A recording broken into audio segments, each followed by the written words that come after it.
ನಟಿ Ranya gold smuggling ಕೇಸ್ನಲ್ಲಿ ರಾಜಕೀಯದ ವಾಸನೆ ಡೇ ಒನ್ನಿಂದನೂ ಕೂಡ ಬರೋದಕ್ಕೆ ಶುರುವಾಯಿತು. ಯಾರೋ ರಾಜಕಾರಣಿಗಳು ಈಕೆಗೆ ಬೆನ್ನಿಗೆ ನಿಂತಿದ್ದಾರೆ, ಯಾರೋ ಈಕೆಗೆ ಸಪೋರ್ಟ್ ಮಾಡ್ತಾ ಇದ್ದಾರೆ. ಈಗ ಕೆಲವರ ಬುಡಕ್ಕೆ ಬರುವಂತಹ ಸಮಯ. ನಟಿ ರನ್ಯಾ ರಾವ್ ಗೋಲ್ಡ್ ಸ್ಮಗ್ಲಿಂಗ್ ಕೇಸ್ನಲ್ಲಿ ರಾಜಕಾರಣಿಗಳಿಗೆ ಈಗ ಶಾಕ್. ಎಲ್ರಿಗೂ ಅಲ್ಲ, ಕೆಲವರಿಗೆ. ರಾಜ್ಯದ ಪ್ರಭಾವಿ ನಾಯಕನ ಪುತ್ರನ ಜೊತೆ ಇವರ ಸ್ನೇಹ ಇತ್ತಂತೆ. ಆಮೇಲೆ ನಡೆದದ್ದೇನು? ಬಳಿಕ ಪುತ್ರನ ಫ್ರೆಂಡ್ಗೆ ಅಪ್ಪ ಆಗಾಗ್ಗೆ ಹೆಲ್ಪ್ ಮಾಡ್ತಿದ್ರ, ಮೊನ್ನೆನೂ ಕಾಲ್ ಮಾಡಿದ್ರ. ಆ ಪ್ರಭಾವಿ ನಾಯಕನ ಮಗನಿಗೂ ಚಿತ್ರರಂಗದ ನಂಟಿದೆಯಂತೆ. ಹಾಗಾಗಿ ರನ್ಯಾ ಪರಿಚಯವಂತೆ. ಚಿತ್ರರಂಗದ ಪರಿಚಯ ಸ್ನೇಹಕ್ಕೆ ತಿರುಗಿತ್ತು. ಅಷ್ಟೊತ್ತಿಗಾಗಲೇ ಅವರಪ್ಪ ತುಂಬ ಪ್ರಭಾವಿ ರಾಜಕಾರಣಿಯಾಗಿದ್ದರು. ಇದೆಲ್ಲ ಇದ್ದಿದ್ದರಿಂದ ಅವ್ರಿಗೂ ಕಾದಿದೆಯಾ ಗೊತ್ತಿಲ್ಲ. ಈಗೆಲ್ಲವೂ ಕೂಡ ಹೆಂಗೆ ಗೊತ್ತಾ, ಈ ಫಿಲ್ ಇನ್ ದಿ ಬ್ಲ್ಯಾಂಕ್ಸ್ ಅಂತ ಇರುತ್ತಲ್ಲ, ಹಾಗೆ ಡ್ಯಾಶ್ ಡ್ಯಾಶ್ ಡ್ಯಾಶ್ ಇದೆ. ಇದನ್ನು ತುಂಬಬೇಕಾದವರು ತನಿಖಾ ಸಂಸ್ಥೆಯವರು ಅಷ್ಟೇ. ರೈಟ್. ಮುಂದುವರೆದ ಭಾಗವಾಗಿ ನಟಿ ರನ್ಯಾ ರಾವ್ ಸ್ಮಗ್ಲಿಂಗ್ ಕೇಸ್ನಲ್ಲಿ ನಾವೀಗಷ್ಟೇ ಒಂದು ಡೀಟೇಲನ್ನು ಕೊಡ್ತಾ ಇದ್ವಿ. ಕೆಲವರಿಗೆ ಆಗಾಗ ಬಲೆಯನ್ನು ಬೀಸೋ ಕೆಲಸವನ್ನ ರನ್ಯಾ ರಾವ್ ಮಾಡ್ತಾ ಇದ್ರಂತೆ. ಈಗ ಆ ಸ್ನೇಹನ ಒಲ್ಲೆ ಅಂತ ಪೊಲಿಟಿಕಲ್ ಫ್ರೆಂಡ್ಸ್ ಮಾತಾಡ್ಕೊಳ್ತಾ ಇದ್ದಾರಂತೆ. ಈ ನಡುವೆ ಓರ್ವ ಶಾಸಕನ ಸಹೋದರನಿಗೂ ಕೂಡ ದುಬೈನ ನಂಟು ದುಬಾರಿ ಆಗುವ ಸಾಧ್ಯತೆ ಇದೆಯಂತೆ. ಆ ಶಾಸಕನ ಸಹೋದರನಿಗೂ ಕೂಡ ದುಬೈ ನೆಟ್ವರ್ಕ್ ಸ್ವಲ್ಪ ಚೆನ್ನಾಗಿತ್ತಂತೆ. ಸೊ ರನ್ಯಾ ರಾವ್ ಜೊತೆಗೆ ಫ್ರೆಂಡ್ಶಿಪ್ ಕಾರಣಕ್ಕಾಗಿ ಈಗ CBI ನಮ್ಮನೆ ಬಾಗಿಲನ್ನ ಬಡಿತಾರಾ ಅನ್ನೋ ಆತಂಕದಲ್ಲಿ ಇವರೆಲ್ಲರೂ ಕೂಡ ಇದ್ದಾರೆ. ಈಗ ನಾವು ಹೆಸರು ಹೇಳ್ಬಿಡ್ಬೋದು, ತುಂಬ ಜನರಿಗೆ ಹೆಸರು ಹೇಳಿ ಅಂತ ಇರ್ಬೋದು.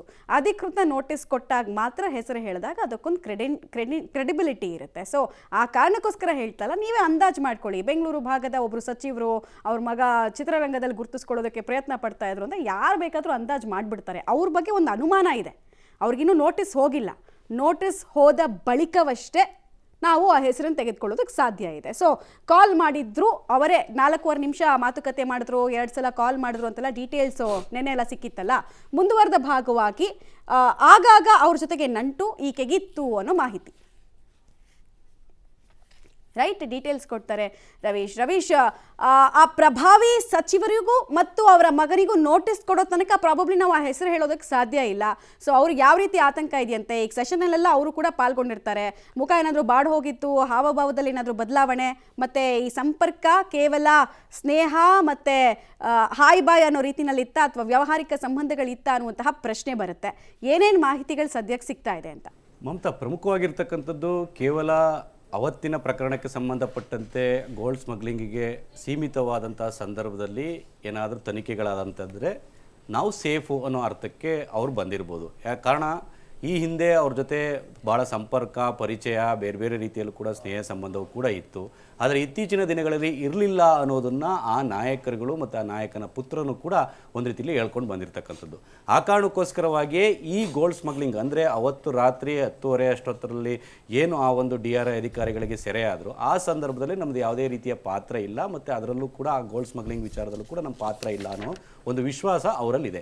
ಆ ಕಾರಣಕ್ಕೋಸ್ಕರವಾಗಿಯೇ ಅದನ್ನು ಮುಖ್ಯಮಂತ್ರಿಗಳು ಮತ್ತು ಗೃಹ ಸಚಿವರ ಗಮನಕ್ಕೂ ಕೂಡ ಈಗಾಗಲೇ ತಂದಿರತಕ್ಕಂಥದ್ದು. ಅಂದರೆ ಈ ಹಿಂದೆ ಆ ಪ್ರಭಾವಿ ನಾಯಕ, ಆ ನಾಯಕನ ಪುತ್ರ ಚಿತ್ರರಂಗದ ನಂಟು ಕೂಡ ಆ ನಾಯಕನ ಪುತ್ರನಿಗೆ ಇದೆ. ಆ ಕಾರಣಕ್ಕೋಸ್ಕರವಾಗಿಯೇ ರನ್ಯಾ ರಾವ್ ಅವ್ರ ಜೊತೆ ಪರಿಚಯ ಆಯಿತು, ಪರಿಚಯ ಸ್ನೇಹಕ್ಕೆ ತಿರುಗಿತು.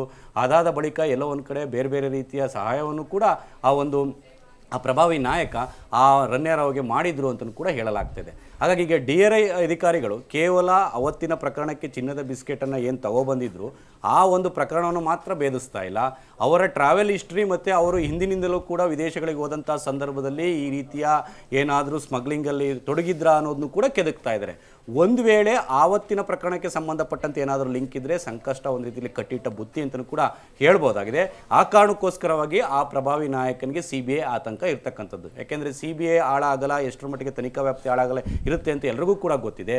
ಜೊತೆಗೆ ಏನಾದರೂ ಒಂದು ರೀತಿಯಲ್ಲಿ ಚೆಕ್ಮೇಟ್ ಕೊಡಬೇಕು ಅಂತ ಕೇಂದ್ರ ಸರ್ಕಾರವು ಕೂಡ ಇದರಲ್ಲಿ ಇನ್ವಾಲ್ವ್ ಆಗಿಬಿಟ್ರೆ ನಮಗೆ ತೊಂದರೆ ಆಗ್ಬೋದು ಅಂತ ರಾಜಕೀಯ ಲೆಕ್ಕಾಚಾರದಲ್ಲಿ ಅವರು ಯೋಚನೆ ಮಾಡ್ತಾ ಇದ್ದಾರೆ. ಹಾಗಾಗಿ DRI ಅಧಿಕಾರಿಗಳು ಮತ್ತು CBI ತನಿಖಾ ಹಾದಿಯಲ್ಲೇ ಹೋದಂಥ ಸಂದರ್ಭದಲ್ಲಿ ಯಾವ ರೀತಿ ಅದನ್ನು ತನಿಖೆಯನ್ನು ಮುಗಿಸ್ತಾರೆ ಅನ್ನೋದು ಕೂಡ ಕಾದು ನೋಡಬೇಕಾಗತ್ತೆ.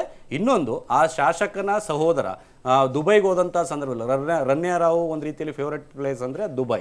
ಹಾಗಾಗಿ ದುಬೈಗೆ ಹೋದಂಥ ಸಂದರ್ಭದಲ್ಲಿ ಆ ಶಾಸಕನ ಸಹೋದರನ ಲಿಂಕು ಕೂಡ ಇತ್ತು ಅಂತ ಹೇಳಲಾಗ್ತಾ ಇದೆ. ಆದರೆ ಮೊನ್ನೆ ನಡೆದಂಥ ಪ್ರಕರಣದಲ್ಲಿ ಇತ್ತಾ ಇಲ್ಲವೋ ಅನ್ನೋದು ತನಿಖೆ ನಂತರ ಗೊತ್ತಾಗಬೇಕಾಗುತ್ತೆ.